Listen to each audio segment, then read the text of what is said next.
Noémie. Les clients étaient des coqs. Ils pouvaient nous traiter de tout. Ces hommes, ce sont des dominants. Ils viennent taper leur petit délire. Le plus vieux avait 85 ans. J'en voyais beaucoup autour de la cinquantaine. Pas spécialement des jeunes. Marion. D'autres femmes dans la même situation n'auraient sans doute pas franchi cette frontière. Jusqu'où mon propre vécu, avec un inceste, des viols, a-t-il rendu le passage plus facile? Facile n'étant pas le mot. Je me pose la question. Julie.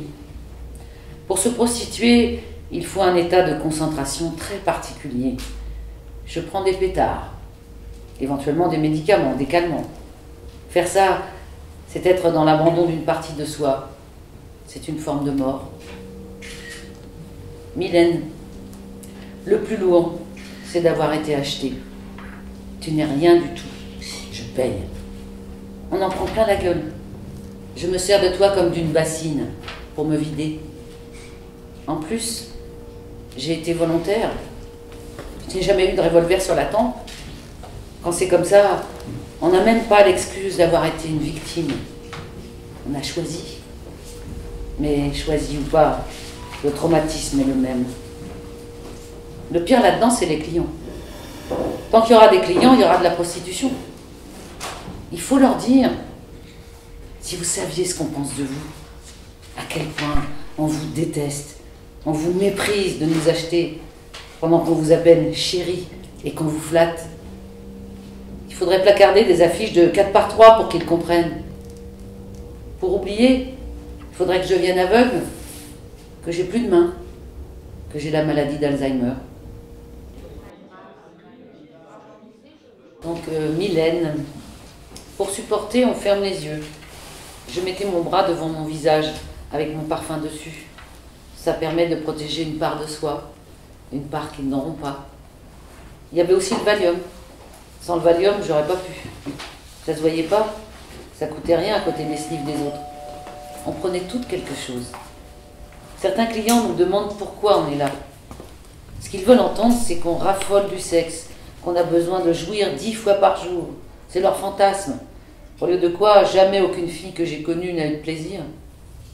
On dépose la cervelle en même temps que les fringues et on gémit en cadence pour que ça finisse vite.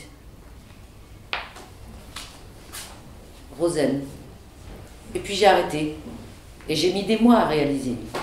Je ne suis plus fatiguée. J'ai plus de douleur à l'estomac, j'ai plus envie de dormir. J'ai l'impression que mes yeux se sont rouverts tout grands. Avant, j'avais une masse qui pesait sur mes paupières. C'est un soulagement immense, comme si quelque chose en moi revivait.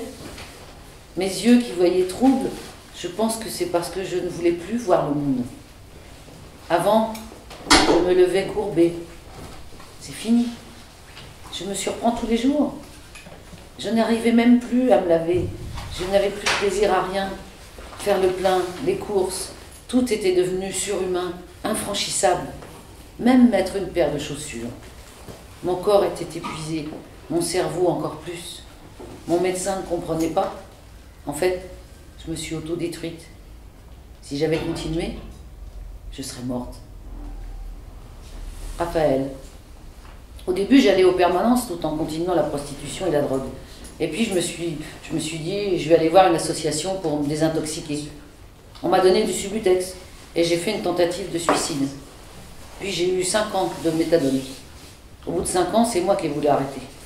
Le psychiatre, lui, il aurait continué. Il me faisait des ordonnances de méthadone, il écrivait sans dire un mot. J'avais des cachets pour dormir, des cachets pour l'anxiété. Tout ce que je demandais, il me le donnait. Je ne peux plus travailler à cause du stress, de la lumière. Il me faut du calme. Je suis devenue agoraphobe. Pour vivre, j'ai le RMI. La Cotorep me refuse l'allocation parce que je ne suis pas assez handicapée. J'ai pris un avocat. Actuellement, je touche 375 € en tout par mois pour payer mon loyer et l'EDF. J'ai déjà fait 5 tentatives de suicide. Je retourne à la permanence du nid pour avoir un peu d'aide. Sinon, j'ai plus que ma sœur. J'ai perdu beaucoup d'amis à cause de mes crises. J'ai des accès d'agressivité. Anaïs. Je précise que son proxénète est son mari. J'ai fini par partir, en laissant mon enfant à ma belle-mère, et par porter plainte pour coups et blessures. Mon avocate s'est mise en rapport avec son avocate à lui. Pour finir, elle m'a dit « Tu es prostituée, ça va être dur d'obtenir la garde de ton enfant. » Alors là, j'ai explosé. « Oui, mais lui, il est proxo. » Aujourd'hui, c'est lui qui a notre fils et qui touche l'allocation de parents isolés. Et moi, je suis obligée, pour prendre mon fils 3 fois par semaine, de passer les 3/4 du temps que j'ai avec lui à faire des allers-retours en car. Marion. En 2005, j'ai eu un PV pour racolage. Ils m'ont dit de payer pour ne pas risquer d'aller en correctionnel. L'État a besoin de faire rentrer l'argent dans les caisses. Je me souviens que j'ai dit aux gendarmes qu'on devrait porter plainte contre l'État. Ce PV a eu des conséquences que je n'aurais jamais pu imaginer. J'ai un projet depuis de nombreuses années, devenir assistante familiale. Quand j'ai fait ma demande d'agrément, je n'étais pas au courant que j'avais été condamnée par défaut. Je ne m'étais pas présentée au tribunal, mais j'avais payé, pour moi tout était réglé. J'ai appris plus tard par mon avocate qu'un huissier avait été mandaté pour me retrouver. J'irai jusqu'au bout, je me battrai, je vais être reconnue dans mes droits. Effacer de mon casier judiciaire cette écriture qui est une erreur du tribunal. Quand j'ai voulu récupérer ma condamnation pour pouvoir me défendre, la greffière m'a tendu mon dossier d'un geste brusque en me disant « C'est normal qu'on ne vous le donne pas, votre agrément, avec ce que vous avez fait. » Un vrai coup de couteau. De quel droit pouvait-elle porter ce jugement?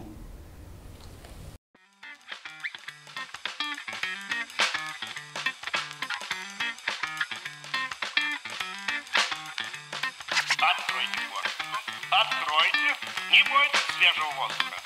Прошу вас расстегнуть воротничок и ослабить пояс.